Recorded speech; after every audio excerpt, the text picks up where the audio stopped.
Anong mararamdaman mo kung ang bilanggo ay malayang namumuhay? Dito sa Palawan, may kulungan na walang bakod at ang mga preso ay nabumuhay sa isang paraiso. Samahan niyo ako dito sa Iwahig. This is paradise. We never thought such a place would exist. Galing dito sa loob, pero now, he is already a security officer. Iba yung pamilya ng mama ko. Pumunta ako sa bahay, nabisgrasya. Nakapagpaaral at nakapagpag-graduate ng kanyang anak. At isa na ngayong social worker. Ito ang Iwahig Penal Farm. Kilala sa tawag na Prison Without Walls. Grabe, ang lawak naman ito. As in, 1,000 hectares to me. 1,000, ay? Hanggang doon. Ang mga preso rito ay nakakapag-aral at nakakapaghanap buhay. Marami sa kanila ay malayang namumuhay, nakatira sa mga bahay na walang rehas, nakakausap ng mga bisita na walang posas. Matagal ko nang gustong bumisita sa Iwahig. Narinig ko ang Iwahig from my friends who visited this penal colony. Hindi ako makapaniwala na merong kulungan sa Pilipinas na walang bakod. Kaya nung nag-Puerto Princesa ako, pinuntahan ko ang Iwahig. To see is to believe, ika nga. Ang Iwahig ay 30 to 45 minutes away from Puerto Princesa City Center. Papunta ka pa lang ng Iwahig, magagandang tanawin na ang madadaanan mo. Pagpasok mo ng gate, bubungad sa'yo ang malawak na lupain, palayan, mga punong kahoy, at kabundukan. Hindi mo maiisip na ito ay isang kulungan.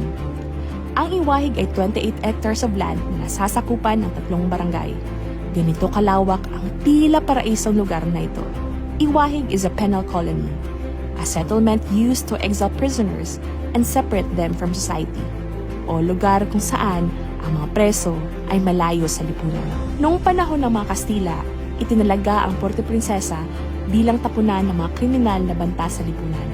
Dahil malayo ang Puerto Princesa at malala ang kaso ng malaria dito, para na ring hinatulan ng death sentence ang mga presong dinadala rito. Pero nagbago ito nung itinayo ang Iwahig Penal Farm in 1904, at a time when Philippines was under American government. Dito dinadala noon ang mga preso na hindi na magkasya sa Bilibid Prison. Nung bumisita ko sa Iwahig, may 3,000 inmates ang penal farm, at hindi na lang galing Metro Manila ang nandito. Meron ding mga inmates na galing sa iba't ibang lugar sa Pilipinas. Taga Manila, Malabon, Palawan, Malabon. Magkapit-bahay kayo? Yes, kayo? Barkada kayo, kaya dito, no? May 3 klaseng inmates sa Iwahig. Ang mga naka-orange shirts, sila ang mga bagong dating. Sila ay nakakulong sa rehas. Ang mga naka-blue shirts, mga working class, mga inmates na binabantayan ng Iwahig officers. At ang mga mapagkakatiwalaan na inmates, ang mga naka-brown shirts, sila ay malayong naglalakad at namumuhay. The inmates will go through years of formation bago nila makamit ang kalayaan na meron ang mga naka-brown shirts. A transformation of a person is a process.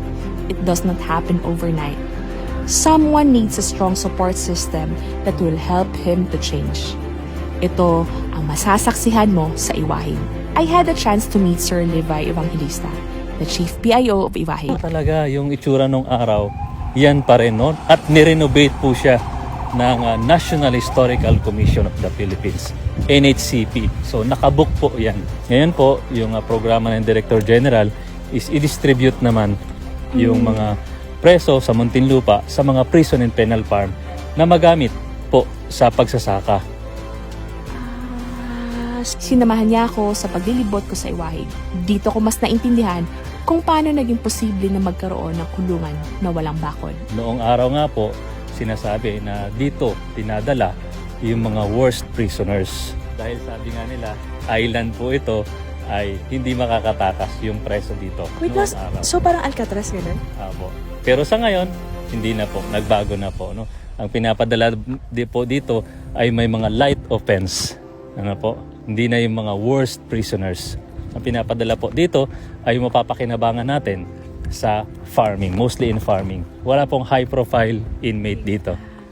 May eskwelahan, training centers, farmland, hospitals, and simbahan sa loob ng penal farm. Makikita niyo po dito sa loob ng bilangguan ay may simbahan. Ano po? The IPPF administration supports kung ano man po yung kanilang religious denominations sapagkat through their faith ito po yung nakikita natin na malaking bagay na nakakapagpabago kung ano man yung ugali or masamang ugali ng isang tao. Ang iwahig ay hindi nakafocus sa pagpaparusa sa mga nakakulong, but on the transformation of the inmates. The goal of the formation is to prepare the inmates for the life they will have when they leave the penal farm. Sa iwahig, nakakapag-aral ang mga walang pinag-aralan para sa paglaya nila ay marunong na silang magbasa at magsulat. The inmates also go through vocational training at higit sa lahat, nakakapaghanap buhay ang mga inmates, either sa pagsasaka or paggawa ng handicrafts. Are they earning po? Opo, at malaking bagay sa kanila sapagkat some of them ay kahit na nakakulong ay nakakasuporta pa rin sa kanilang pamilya at nakakapagpaaral pa rin sila. Talaga, sir?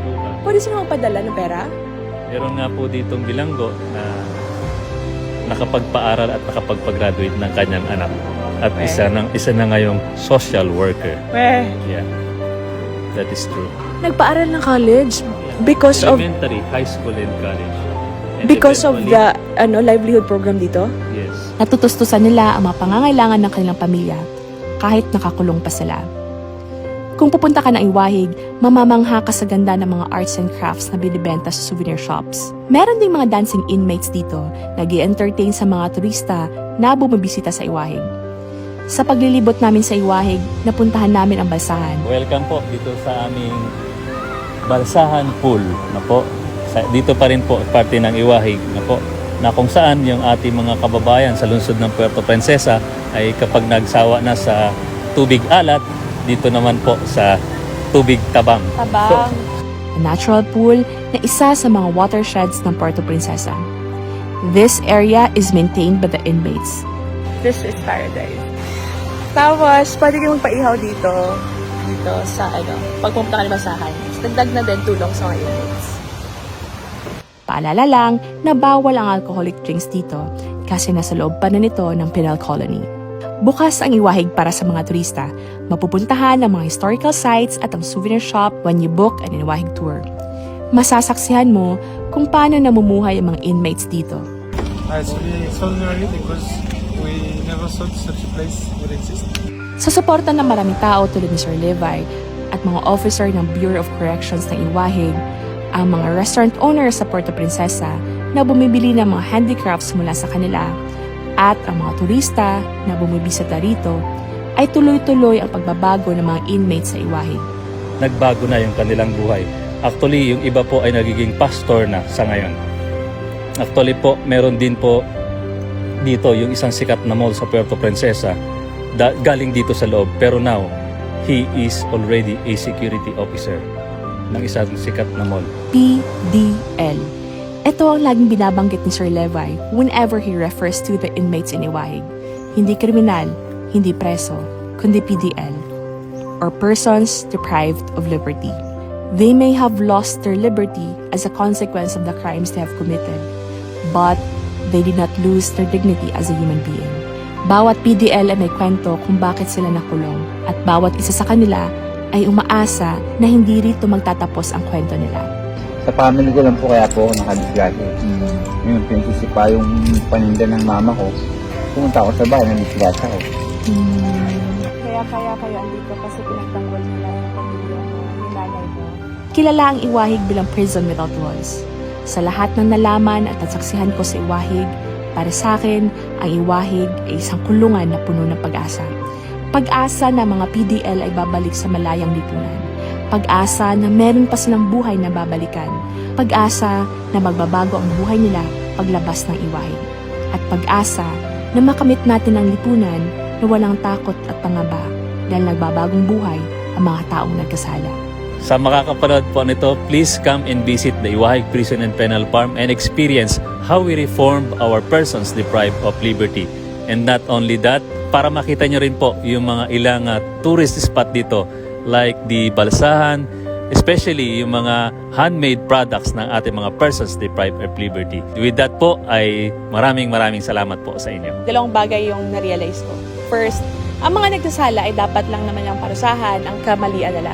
Second, kahit anong klaseng tao pa, pagbigyan mo siya ng chance na magbagong buhay, kaya nila magbagong buhay.